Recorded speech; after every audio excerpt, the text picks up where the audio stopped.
Hey, it's Ben Wise from Zor Fitness, and today I'm going to be talking about programming sprint work on the assault bike. So just so you notice some groundwork and some framework for this conversation, when I say sprint work, what I mean is max effort. So you're going 100% on the bike. You're not trying to pace at all. You're not going at a high pace. You are sprinting at max effort, and that's what I mean when I'm saying sprint work. So two things that this video is going to be covering. First of all, should you actually be doing sprint work, which is a question that I don't think a lot of people ask. So we're figuring out this is something that you should actually be doing. And then two, if it is something that you're supposed to be doing, then what principles should we be thinking about as we're actually programming sprint work? So we're thinking about work to rest ratios and if we're talking about class settings versus individual design programs, all these sort of questions, what principles are guiding us in our conversation? So if we go back to our original question, should you be doing sprint work? And I think for a lot of people, they don't ask the question, where they're just addicted to maybe the endorphin rush or the feeling they get from doing hard work, and that's maybe a sense of satisfaction that they get from that. But I feel for a lot of people, they don't really think about, is this something that I should be doing? You have minimal or at least limited resources within your training. You have all these different training modalities and things that you could be working on at a given time.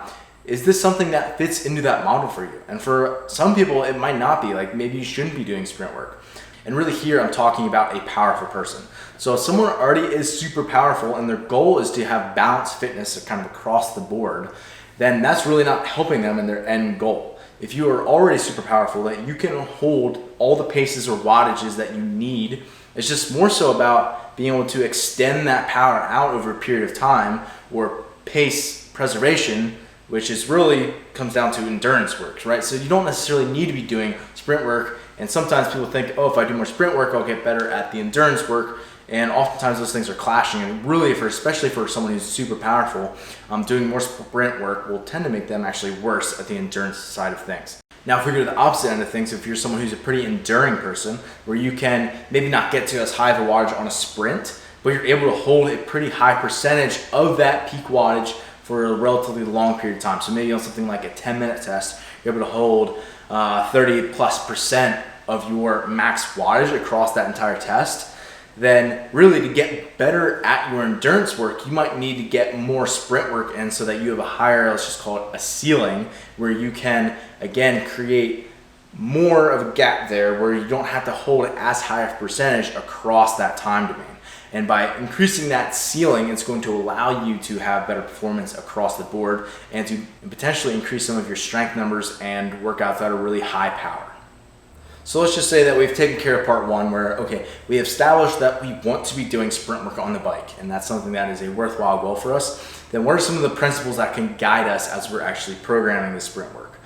The first thing that I think we need to be thinking about is the more powerful that athlete is, the quicker that they can create fatigue for themselves, or potentially damage. So damage, especially again, if you're just someone who's way stronger, you can create so much more power and output that you can literally damage yourself a lot quicker. So if we have someone who's doing back squats at 800 pounds versus back squats at 105 pounds, those are completely different things because of the amount of stress that's put on the system.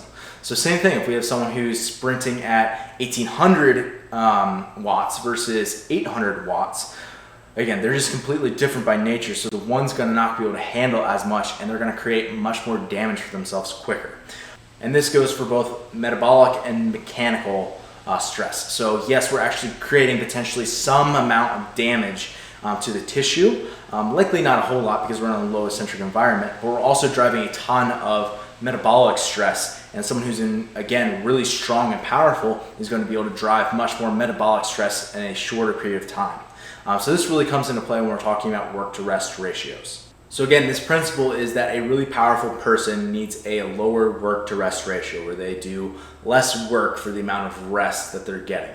So maybe it's a 1 to 12 work to rest ratio, where they're getting 12 times the amount of rest that they do for work. Something along those lines. That's sort of how we're thinking about this.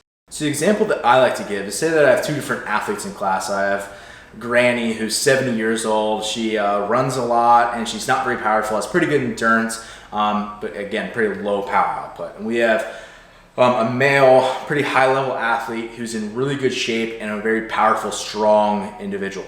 A lot of people who are just kind of in that class are going to look around and be like, wow, Granny's going to have a really hard time with these bike sprints.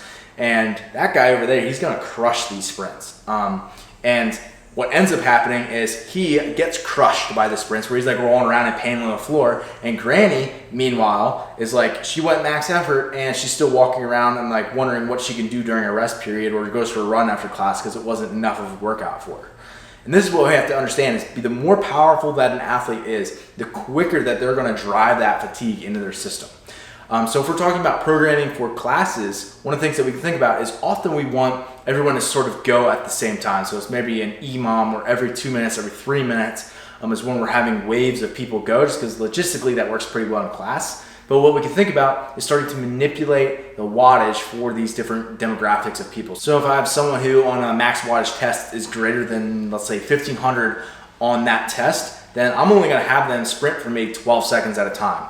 Or if I have someone who's maybe between 1,000 and 1,500, I'll have them go for 15 seconds. If I have someone who's between 600 and 1,000, I'll probably have them go for 18 seconds. And then someone like Granny, maybe she's under 600 watts on her peak wattage test, she's going to go for that entire 21 seconds, that much longer duration. So that's one of the ways that we can start to manipulate this is in a class setting. If we're having this set intervals, right, where we can manipulate the rest to work ratio by extending or shortening the amount of work that we're doing in that frequency. So that's one of the things that we control is how often this person's actually going, the amount of work that they're doing, and then the volume, total number of sprints that they're doing in those sets. So those are really the three metrics that we can do. So how often, how long are they going, and then how many are they doing? Those three fundamental questions. So if we're in an individual design setting, we're not necessarily having all these constraints that we would in a class setting where we have to necessarily go in waves, where it's just the most convenient way to do it. But really, again, if we're having someone who we're writing for a specific individual and they're doing this on their own or in a small group of people, we can really start to play with all three of those variables however we want. And the mistake that I see most from coaches who are writing these sprints for individual design people or classes is just giving too much of these lactic intervals where it's a really high effort and extends longer than 20 seconds, let's call it, right? So it's like where this person, their very first interval, they get all the way up to near their peak wattage and then they extend and they're dying by the end of the interval, and then 2 or 3 minutes they come back to do it again and they only are able to hit maybe 70 or 80% what they hit that first time. So immediately there's a drop off in the peak work that they're doing. And again, if we're talking about sprint work where it's max effort, the goal is to create for you a higher ceiling of where you're able to hit. So this is just conditioning work that is just really tough and grueling, rather than it being sprint work where we're trying to improve the ceiling of our capacity in terms of creating power. So the goal here is to create the right work-rest balance where we can come back and hit and match that first peak interval. So say we got to 95% of what we're able to hit at our very best, I should be able to see within at least 5% of that every single time, and to make sure I manipulate work rest how I need to so that I can match that every single interval. So every single time I'm getting very close to my ceiling, and if I'm not, something's wrong with the work rest ratio, or we just gave them way too much volume in terms of the number of sets that they're doing. So to give some specifics here in an example, we want you somewhere between maybe a 1 to 12 to a 1 to 15 work to rest ratio if you're a really powerful athlete and we're trying to max out very close to your ceiling, your wattage every single time. So it could be something along the lines of every 3 minutes for 10 total sets, you're going to do a 12-second max effort sprint. And again, you can manipulate this where the first couple seconds they're just kind of getting up to speed and not really hammering it right off the bat, but then you're getting to the highest point possible for your peak wattage.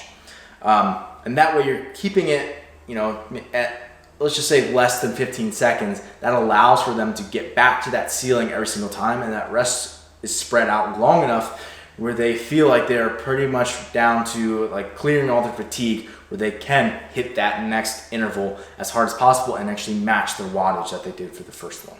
And then along with that, I'd probably put some sort of caveat where it's if you drop off more than 10% off your peak wattage from the first interval, stop the workout. And that's just another way to help make sure that that athlete is putting out 100% every single time. They're not kind of sandbagging some of the middle sets. And that way also, if you've just judged wrong as their coach, it allows them to terminate that workout early and get the results you already got the results that you wanted out of that workout. So there you have it. Those are some of my thoughts, things that I like to think about as I'm programming sprint work for my athletes, and hopefully you can glean some things from it. As always, let me know if you have any questions, and head over to zorfitness.com for training related resources and one-on-one coaching for the sport of fitness.